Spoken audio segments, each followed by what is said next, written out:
चलिए, आज की सभा में आपका स्वागत है। उम्मीद है कल जो बताया था उस पर कुछ सवाल आपने किए होंगे, उससे आगे हम आज इसमें देखेंगे। हम समझ रहे थे अनुपात के प्रश्न कैसे हल किए जाते हैं, रेशो या अनुपात।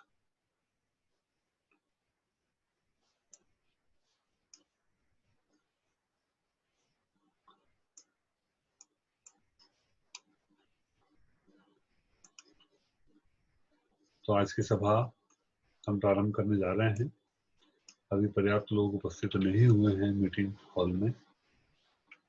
आ जाने दीजिए 1 मिनट 2 मिनट।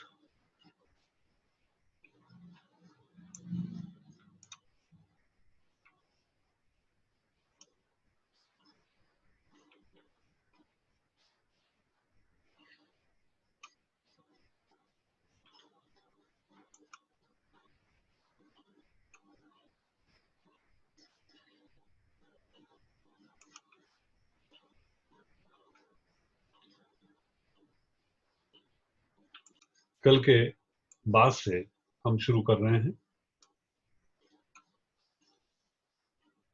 बिजनेस मैथमेटिक्स, अनुपात, रेशो।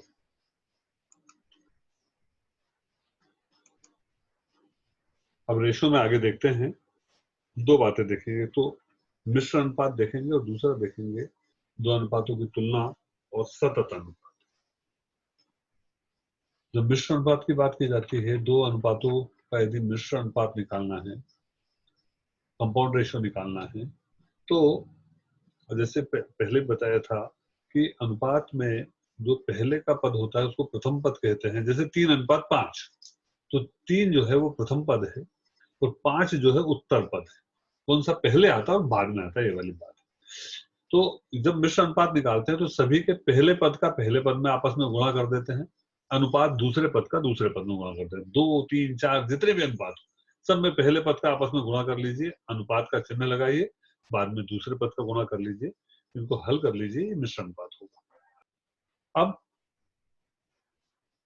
यदि कहा जाए 2 या 3 अनुपात दे दिए जाएं और ये कहा जाए कि कौन सा अनुपात छोटा है और कौन सा बड़ा, अनुपातों की तुलना करने को कहा जाए आपसे, तो अनुपातों की तुलना करने के दो तरीके हैं। या तो आप अनुपात को भिन्न के रूप में लिख दीजिए, हर का अंश में भाग दे दीजिए, संख्या आ जाएगी, संख्या जो बड़ी है वो बड़ा है, छोटी है वो छोटा है। और दूसरा तरीका यह है कि उनके हरों को समान बना लिया जाता है, मतलब भिन्न के रूप में उसको लिख दिया। 3:5 है तो 3/5, 4:7 है तो 4/7, ऐसा भिन्न के रूप में लिख दिया। जैसे जोड़ने में हम जब इनको जोड़ते हैं, यार ये बड़ी गड़बड़ है, चलिए ये भूल जाता हूँ मैं।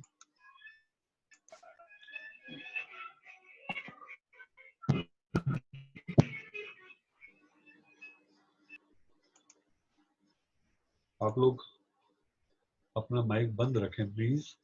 हम शासन के नियमों का पालन करते हुए कुछ करेंगे तो ज्यादा बेहतर रहेगा।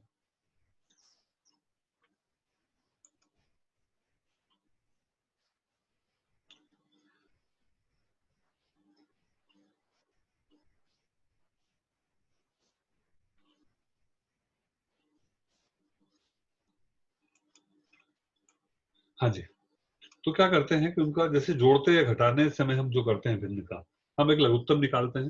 तो जो लघुत्तम आएगा वो लघुत्तम, लघुत्तम का मतलब समझते हैं कि जितनी भी संख्याएं नीचे दी हुई है, हर की दी है, उन वो छोटी छोटी संख्या जिसमें उन सभी संख्याओं का भाग चला जाए।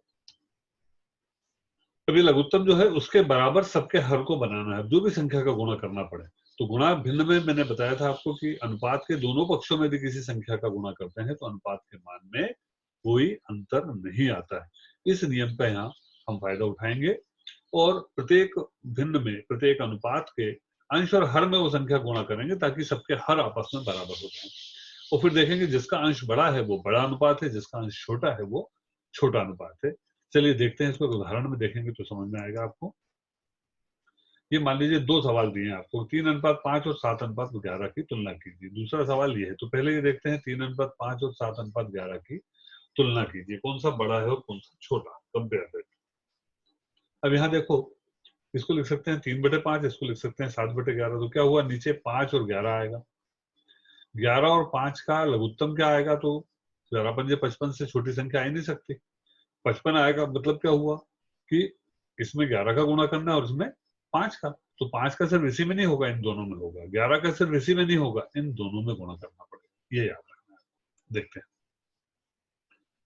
चलो द्वितीय पद को समान बनाना पड़ेगा। द्वितीय पद ये है जो बटे में आता है, हर में आता है, डिनोमिनेटर होता है जो। चलिए, तो प्रथम अनुपात में दोनों में 11 का गुणा करने पर, दूसरे में 5 का, क्योंकि इनका लघुत्तम 55 आ रहा है। गुणा करने पे क्या हो जाएगा, इसमें 11 किया, दोनों में किया, देखिए तो 33 अनुपात 55 हो गया ये। और इसमें जब 5 का गुणा करेंगे तो किसी में दोनों में करेंगे तो ये क्या हो गया, 35 अनुपात 55। अब दिख रहा है कि 35 बड़ा है, 35 छोटा है। नीचे के समान हो जाए तो ऊपर का बड़ा है वो बड़ा अनुपात, जिसको छोटा है वो छोटा अनुपात। तो क्या हो जाएगा कि 7 अनुपात 11 का मान बड़ा होगा, क्योंकि गुणा के पश्चात इसी का अंश बड़ा है। ये प्रथम पद बड़ा है इसका, है ना। तो प्रथम पद जिसमें बड़ा होगा वो बड़ा होगा। तो ऐसा आप निकाल सकते हैं। आप भाग देके भी कर सकते थे। 5 का 3 में भाग देते तो कितने बार जाता, दशमलव लगती, 30 आता, 5 6 का 30, 0.6 आता। 11 का 7 में देते, पॉइंट लगती, 11 से 66 बचा 4, 11 33, 0.63 हो रहा है। देखिए ये 0.6 है, 0.63 ज्यादा है, इसका मतलब ये बड़ा है। ऐसा भी आप निकाल सकते थे। चलिए आगे देखते हैं।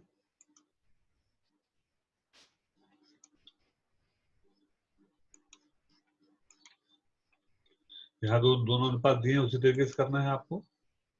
ये देखिए भिन्न के रूप में लिख लिया इसको। अब यहाँ आसान हो जाता है, 8 तो 56 होता है, मतलब 8 का गुणा इन दोनों में करना है और 7 का गुणा इन दोनों में करना है। इसमें 8 का गुणा कर दिया पहले वाले में ताकि 56 आ जाए, और दूसरे वाले में 7 का गुणा कर दिया ताकि 56 आ जाए। मतलब करना दोनों पक्षों में, अंश और हर दोनों में एक ही संख्या गुणा करना पड़ेगा, ये याद रखिएगा।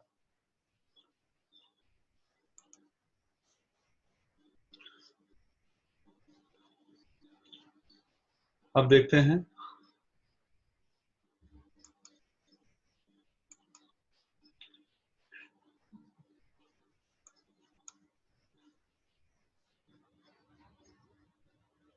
आगे देखते हैं। चलिए,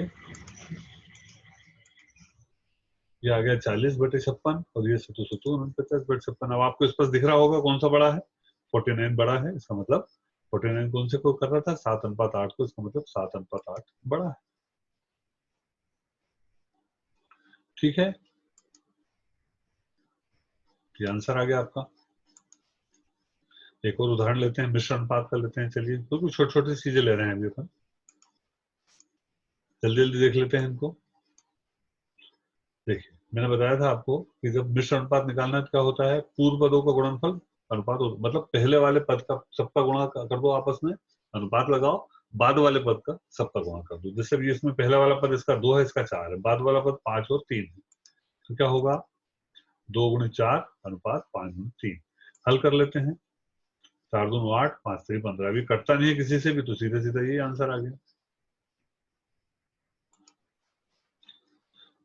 अब कुछ सवालों पे आते हैं। यहाँ सतत अनुपात निकालने की विधि भी आपको समझाएंगे।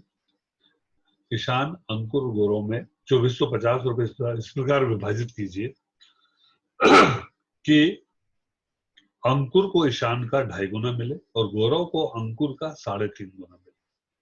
देखिए यहाँ दो दो के सेट में आपको दिया है कि ये इनके आपसी अनुपात क्या होंगे। जब हमको पूरा राशि तीनों में बांटनी है तो हमको करना ही पड़ेगा, अनुपात की दृष्टि से देखें कि तीनों का एक लगातार सतत अनुपात ज्ञात करना पड़ेगा कि ईशान अनुपात अंकुर अनुपात गौरव क्या होगा, और वो कैसे निकालेंगे। वो निकालने के लिए हम देखते हैं, पहली चीज जो बोल रहे हैं वो जमा लेते हैं। ईशान और अंकुर का बोल रहे हैं वो कि ईशान अंकुर को ईशान का 2.5 गुना, मतलब ईशान को यदि 1 रुपए मिलता है तो अंकुर को कितना मिलेगा, 2.5 रुपए मिलेगा। ऐसे ही गौरव को अंकुर का 3.5 गुना, मतलब अंकुर को यदि 1 रुपए मिलता है तो गौरव को कितना मिलेगा, 3.5 रुपए। इसको और अच्छे से हल कर लें, इसको लिख सकते हैं हम 5/2, 2 का गुणा कर दें तो ये हो जाएगा 2:5। इसको लिख सकते हैं 7/2, 2 का गुणा कर दें तो ये हो जाएगा 2:7। ठीक है, ये बदलने में कोई दिक्कत नहीं है। बटे 2 आया, 2 का पूरे दोनों में गुणा कर दिया, 2 से 2 कट गया इधर, फिर 2 रह गया इधर, भी 2 से 2 कट गया, ये 2 रह गया इधर। चलिए,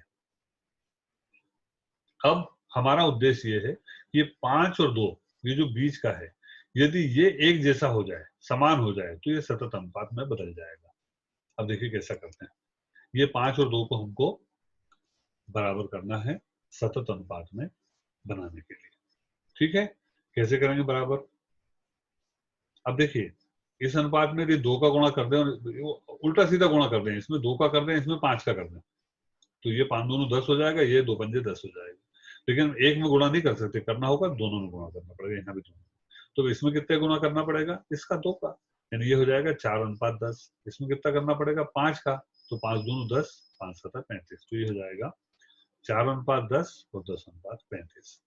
अब ये 4:10 एंड 10:35 जो दिया है, क्योंकि दोनों बराबर हो गए हैं तो इसको इकट्ठा लिख सकते हैं 4:10:35। तो ये हो जाएगा तीनों का अनुपात 4:10:35। तीनों का अनुपात यदि आपको मालूम हो गया है तो फिर इजीली आप 2450 रुपए बांट सकते हैं। बांटने का तरीका आपको मालूम है, अनुपात को बांटने का क्या तरीका होता है? तीनों को जोड़ दीजिए, 35 10 45 और 4 49। अब 2450 का 4/49 आएगा ईशान को, 2450 का 10/49 आएगा अंकुर को, और 2450 का ही 35/49 आएगा गौरव को। ये बांट देते हैं हम।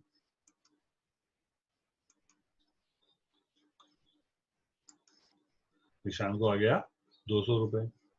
फिर गौरव क्या है? 10/49 देना है, अंकुर को 10/49 देना है, तो 10/49 किया। ठीक, जब हल किया तो ये आया 500 रुपए। और ऐसे ही ये 35/49, 35/49 दिया तो गौरव को मिले 1750 रुपए।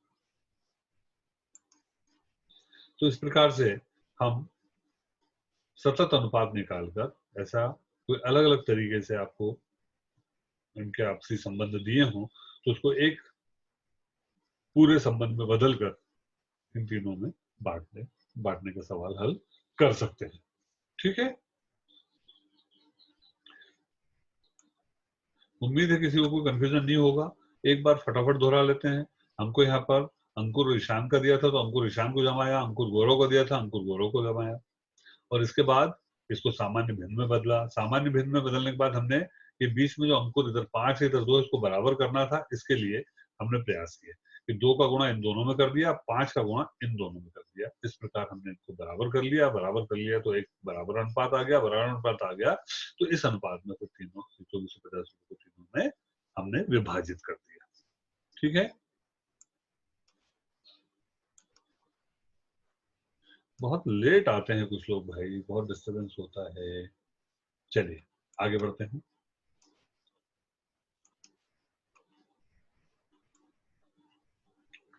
चलिए अब इस टाइप का सवाल देखें।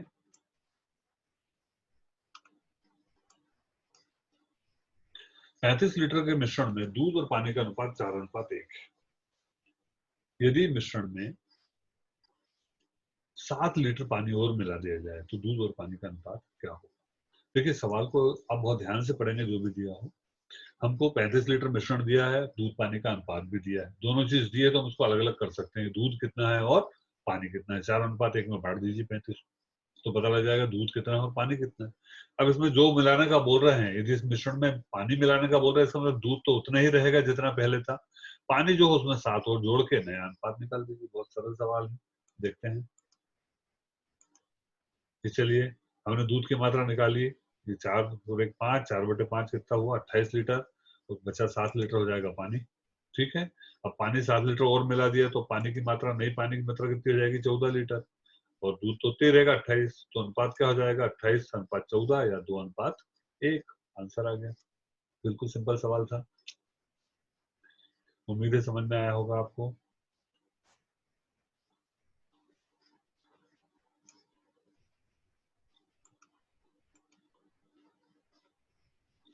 चलिए अगला सवाल देखते हैं। हाँ, ये थोड़ा सा, एक टंकी में 5:2 के अनुपात में दूध और पानी का मिश्रण 84 लीटर। अब इसमें पानी कितना मिला दिया जाए कि नया अनुपात 2:1 हो जाए?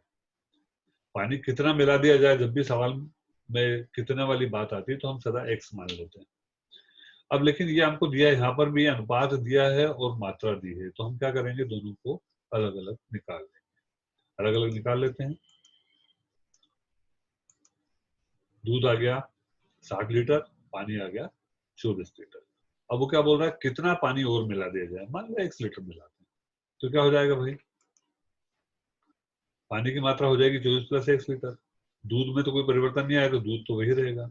इसका मतलब 60 अनुपात 24 धन 1 बराबर कितना होना चाहिए, ये जो बोल रहा है 2 अनुपात 1 होना चाहिए। चलिए देखते हैं। तो 60 अनुपात 24 प्लस 1 इज इक्वल टू 2:1। हल कर लेते हैं। इसको ऐसा भिन्न में अपन लिख सकते हैं, भिन्न में लिखेंगे तो सीधे गुणा हो जाएगा। ये 2 से 30 बार काट भी सकते हो और सीधा एक एक के गुणा भी कर सकते हो, दोनों चीज कर सकते हो। चलो ये अपन गुणा कर लेते हैं। ये 60 गुणित 1 बराबर 24 धन 1 प्लस 2। 60 बराबर हो जाएगा 24 दूनी 48 प्लस 2x, गुणा कर दिया कोष्टक में 2 का, 48 को पक्षांतर कर दिया, 60 में से 48 गया तो 12 बचेंगे। तो 2x बराबर आ गया 12, x बराबर आ गया 6 लीटर। इसका मतलब 6 लीटर यदि हम दूध मिला दिए जाए, पानी मिला दें इसमें, तो इनका अनुपात जो है 2 अनुपात 1 के अनुपात में हो जाएगा। ये उत्तर हो गया आपका।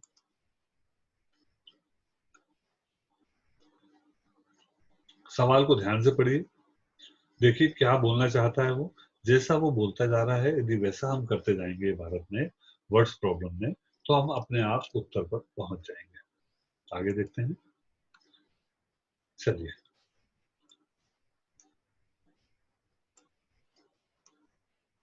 यदि किसी वस्तु की एक किस्म का मूल्य 16 रुपए प्रति किलोग्राम तथा दूसरी किस्म का मूल्य 10 रुपए प्रति किलोग्राम है, तो दोनों किस्मों को किस अनुपात में मिलाया जाए कि मिश्रण का मूल्य 14 रुपए प्रति किलोग्राम हो जाए। अब यहाँ किस अनुपात में पूछा है हमको। ये दोनों किस्मों के जो मूल्य हैं वो दिए हैं, मात्रा नहीं दी है। यदि हम दोनों की मात्रा मान लें, एक की एक्स मान लें, दूसरे की वाई मान लें, ठीक है, कि भैया इसको एक्स किलोग्राम मिला रहे हैं, उसको वाई किलोग्राम मिला रहे हैं, तो टोटल मात्रा कितनी हो जाएगी, एक्स प्लस वाई किलोग्राम। इसका मतलब कि पहले का जो लागत है क्या आएगी, 16x आएगी एक्स, वाई से कितनी आएगी, 10y आएगी। ये किसके बराबर होगी, क्योंकि पूरा जो मिश्रण है वो 14 रुपए के भाव का पड़ रहा है आपको। इसका मतलब एक्स प्लस वाई बराबर 14 यदि हम करेंगे, तो ये एक स्ट्रेटेजी आपको सवाल की पहले बनाना है। कैसे करेंगे देखिए, 16 रुपए किलो वाली जो वस्तु है इसका मूल्य मान लिया हमने 100 रुपए पर केजी, और 10 रुपए वाली जो वस्तु है इसका मान लिया वाई रुपए पर केजी। अब यहां देखें तो मिश्रण टोटल कितना हो गया, ये x किलो है, ये y किलो, तो टोटल मिश्रण कितना हो गया, x प्लस वाई किलो हो। एक 5 किलो, एक 10 किलो होता तो 15 किलो होता। अब यहाँ मालूम नहीं है तो x प्लस वाई लिखेंगे हम मुझे, तो x plus Y kilo total मिश्रण हो गया। अब देखिए लागत यहां से भी निकाल सकते हैं और इसी की लागत ही 14 रुपए से भी निकाल सकते हैं। दोनों लागत आपस में बराबर होगी। यहां से निकालेंगे तो कैसे निकालेंगे, 16 रुपए वाली 10 x किलो है तो कुल कितने की हो गई, 16 x रुपए की हो गई। ये 10 y रुपए की हो गई, है, ये 16x, ऐसे y का 10y, ठीक है। तो और x प्लस वाई का जो मूल्य है, भाई टोटल जो मिश्रण है ये किस भाव से पड़ा है आपको, 14 रुपए के भाव से 14 गुना कर दिया, तो इन दोनों का योग इसके बराबर होगा। ये हो जाएगा 16x प्लस 10y बराबर 14 इंटू एक्स प्लस वाई, क्योंकि ये मिश्रण जो है पूरा ये 14 रुपए के भाव का हो जाना चाहिए, ये बोल रहे हैं वो। तो मिश्रण कितना है, X plus Y kilo, X plus Y kilo 14 के भाव का हो जाना चाहिए, मतलब उसमें 14 का गुणा कर दो तो जो मूल्य आएगा वो मूल्य इतना ही होना चाहिए जितना कि यहाँ पर एक्स किलो का 16x और ये 10y के बराबर है। तो ये समीकरण हमारा ये बना। हमको चूंकि अनुपात निकालना है तो इस समीकरण में हमको एक्स और वाई के मान नहीं निकालना है। अनुपात में क्या निकालना पड़ेगा, एक्स अनुपात वाई का मान निकालना। तो जो भी हमारा जब सॉल्व करेंगे तो इतने एक्स बराबर उतने वाई आ जाएगा। हम एक्स बटे वाई बराबर क्या भिन्न आता है वो निकाल लेंगे। देखिए कैसे करते हैं। चलिए 14 का गुणा कर दिया कोष्टक में, 14x प्लस 14y होगा।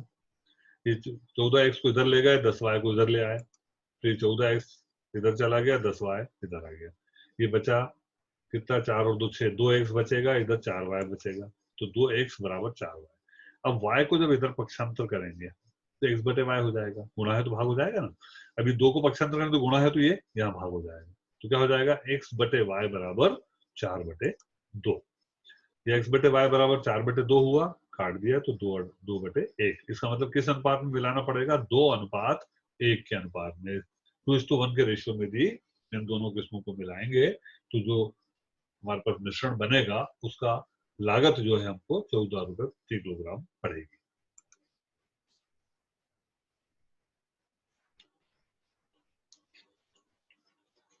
एक बार फटाफट फिर से देख लेते हैं। हमने पहली किस्म की मात्रा मानी x और दूसरी किस्म की मात्रा मानी y, तो कुल मात्रा होगी x प्लस y। अब पहले किस्म की मात्रा गुणित मूल्य का गुणा करके उसका मूल्य लिख दिया, प्लस दूसरे की मात्रा और उसके मूल्य का गुणा करके दूसरे का मूल्य लिख दिया। ये जो लागत है ये टोटल x प्लस वाई की लागत 14 दी है, तो x प्लस वाई में 14 का गुणा करके, यही महत्वपूर्ण बात थी इस प्रश्न। इसको सॉल्व कर लिया, सॉल्व करके हम एक स्थिति में आ गए कि इतने x बराबर इतने y। यहाँ पर y को इधर पक्षांतर कर दो, x के साथ जो लिखा है उसको इधर पक्षांतर कर दो, ये हमारा उत्तर आ गया। ठीक है, आगे बढ़ते हैं।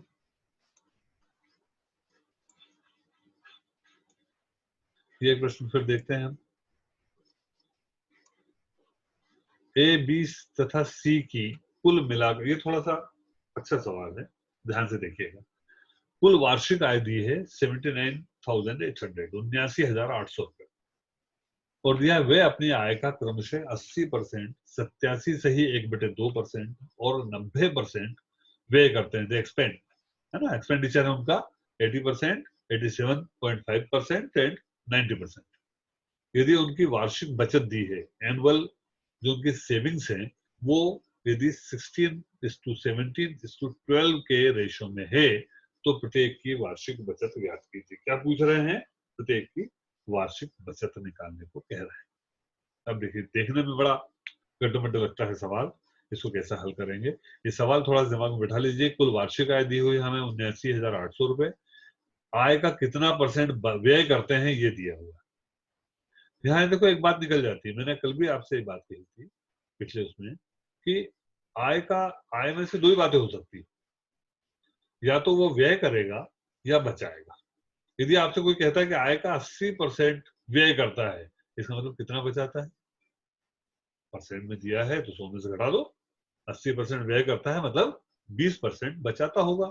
87.5% व्यय करता है मतलब बचा 12.5% बचाता होगा। 90% व्यय करता है तो कितना बचाता होगा, 10% बचाता होगा।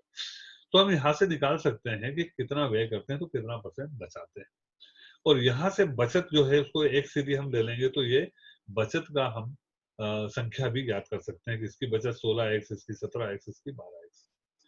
ये बचत और ये परसेंटेज के आधार पर हम वार्षिक आय यदि निकालना चाहें, एक्स में तो निकल जाएगी, और वो वार्षिक आय की इस वार्षिक आय से तुलना करेंगे तो एक्स का मान आ जाएगा, एक्स का मान यहाँ रखा तो उत्तर आ जाएगा। ये हुई हमारी स्ट्रेटेजी कि प्रश्न को कैसे हल करेंगे। देखते हैं, तीनों की वार्षिक बचतों का अनुपात ये दिया हुआ है। यदि हम एक शर्त लेते हैं तो बचत को हम बदल लेते हैं कि पहले ए की वार्षिक बचत 16x रुपए होगी, बी की वार्षिक बचत 17x रुपए होगी, और सी की वार्षिक बचत 12x रुपए होगी। अब यहां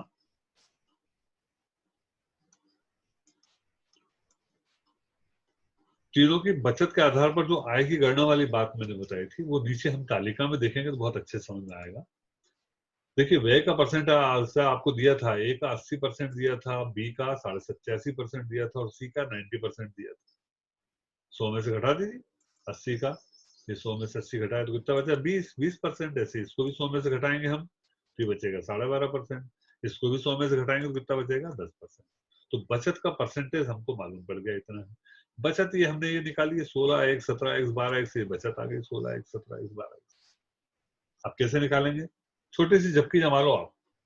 20% बचत का मतलब क्या है कि 20 रुपए जब बचाता है तो आय कितनी है, 100 रुपए। परसेंट का ये मतलब हुआ ना। कि 20 रुपए यदि बचाता है तो आय है 100 रुपए, इसलिए 16x बचाता है तो आय कितनी होगी? 16x में 100 का गुणा हो जाएगा और 20 का भाग हो जाएगा। ये हो गया 16x गुणित 100 बटे 20। ऐसा कैसे सम में करेंगे? 17x में 100 का गुणा करेंगे, है ना, कितने का भाग देंगे? 12.5 का। और यहाँ 12x में 100 का गुणा करेंगे तो कितने का भाग देंगे? ये 10 का। हल कर लेते हैं, ठीक है। ये 12.5% को 12.5 भी लिख सकते हैं, है ना। अब ये परसेंटेज इसलिए लिखा है कि 100 माना है ना हमने, 100 पर 20, 100 पर 12.5, 100 पर 10, ठीक है। तो ये आय आ गई हमारी तीनों की।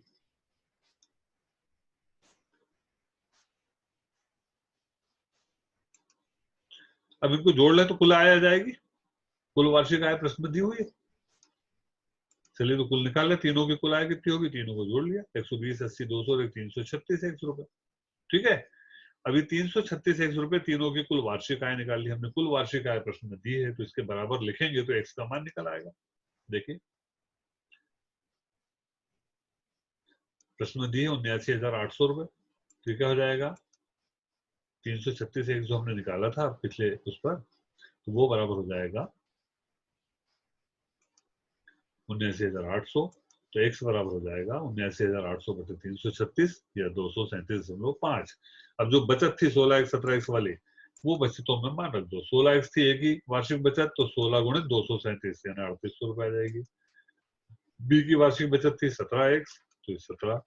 और सी की वार्षिक बचत थी 12x, तो 12 गुणित ये 237 कर लीजिए। ये आ गया आपके आंसर जो हमसे पूछा गया था कि तीनों की अलग अलग वार्षिक बचत बताइए। तो वार्षिक बचत ऐसे निकल जाएगी। चलिए अब जो है इतना समय अब शायद नहीं बचा है, लगभग 5 से 6 मिनट बचे हुए हैं। तो आगे हम थोड़ा सा अगले उसमें छोड़ते हैं, अगले उसके लिए छोड़ते हैं। इसी को एक बार फटाफट देख लेते हैं, एक बार दोहरा लेते हैं, जो चीज नहीं समझ में आई हो। अब नीचे से पीछे से फिर वापस चलते हैं। चलिए तो यहाँ क्या किया हमने? तीनों के बचतों का अनुपात दिया था 16, 12, 16, 17, 12, तो एक्स चर ले लिया, तो बचत वार्षिक बचत तीनों की आ गई 16x, 17x, 12x। प्रश्न में हमको दिया था कि ये अपनी आय का कितना व्यय करते हैं, तो हमने 100 में से घटा के निकाला कि ये कितना बचाते हैं।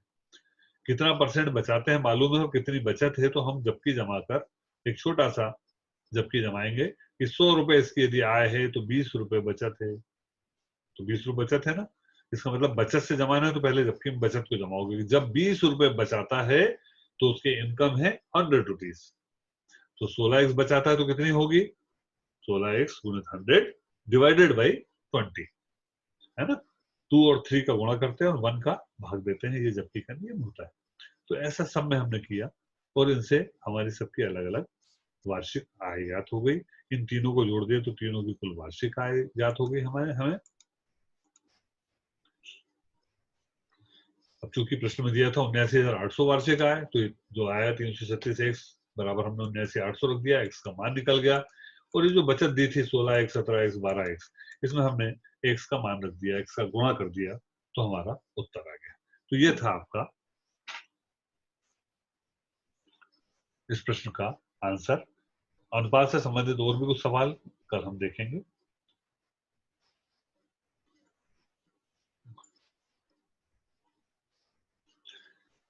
यदि जो लेट आते हैं और ये क्लास को बाद में भी देखना चाहते हैं तो वो YouTube पर चल जा सकते हैं। YouTube पर रोज की क्लास, आज की क्लास भी 15 मिनट बाद में अपलोड कर दूंगा।